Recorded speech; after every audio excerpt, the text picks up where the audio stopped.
গর্বের সাথে চলছে, সেই সময় এসে অপু বিশ্বাসের প্রতি এবার কৃতজ্ঞতা জানালেন হলিউড সুপারস্টার সাকিব খান। ক্যারিয়ারে 24টি বছর পার করেছেন সাকিব খান। ঢালিউড চলচ্চিত্রে টানা 2 যুগের রাজত্বকারী নায়কের রেকর্ড করেছেন হলিউড সুপারস্টার।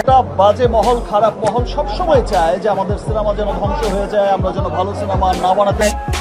তবে তার সে ক্যারিয়ারের পেছনে অবদান রয়েছে অপু বিশ্বাসের, যে কারণে এবার অপুর প্রতি বুবলিকে সরি বলে দিয়েছে, আবারও আপনাদের সবার সঙ্গে সরি বলে দিচ্ছে যে আসলে বেচারিতে জানে না ব্যাপারটা আমার সাথে সাকিবের রিলেশনটা কি।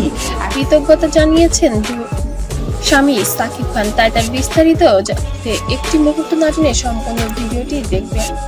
আমার তো কেন, আপনি বিয়ে করে আপনি হানিমুনে যাননি, আপনারা বিয়ে করে আপনি বউ নিয়ে যাননি, দুটো সেলফি দেন না? আমার কি ইচ্ছা হয় না যে আমি সাকিবকে নিয়ে এতবার কক্সবাজার গেছি, হাজারটা মিথ্যে দিয়েও কি একটি সত্যকে ঢেকে রাখা যায়? শত জল্পনা কল্পনার পরে এবার প্রকাশ্যে এলো সাকিব অপুর ব্যক্তিগত সম্পর্কের চাঞ্চল্যকর তথ্য। ব্যাংককে গেছি, সিঙ্গাপুরে গেছি, মালয়েশিয়াতে গেছি, আমার কি মনে হয় না যে আমি তার সাথে একটু ঘুরি, 1 ঘন্টা ঘুরি, এই প্রোডাকশনের লোক দেখে যাবে আমি ঘরে যাই। আর কোনো ইশারা ইঙ্গিত নয়, এবার সরাসরি বোমা ফাটিয়েছেন অপু বিশ্বাস। নিজের ফেসবুক পেজে এবার নিজের জানান দিলেন সাকিবের সঙ্গে তার সম্পর্কের নতুন অধ্যায়। এক ঝলকে একটা স্থিরচিত্র রীতিমতো ঝড় তুলেছে সামাজিক যোগাযোগ মাধ্যমে। এ যারা চরম এক সারপ্রাইজ দিলেন অপু বিশ্বাস।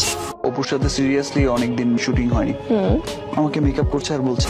তবে এই সারপ্রাইজে যেন হতাশায় ভুগছেন আরেক ঢালিউড কুইন এবং সাকিব খানের প্রাক্তন দ্বিতীয় স্ত্রী শবনম ইয়াসমিন বুবলি, যে কিনা বরাবরের মতোই যেন পিছিয়ে থাকে সম্পর্কের টানে।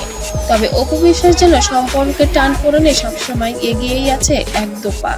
তবে বুবলি সেখানে অনেকটাই পিছিয়ে পড়েছে এখন।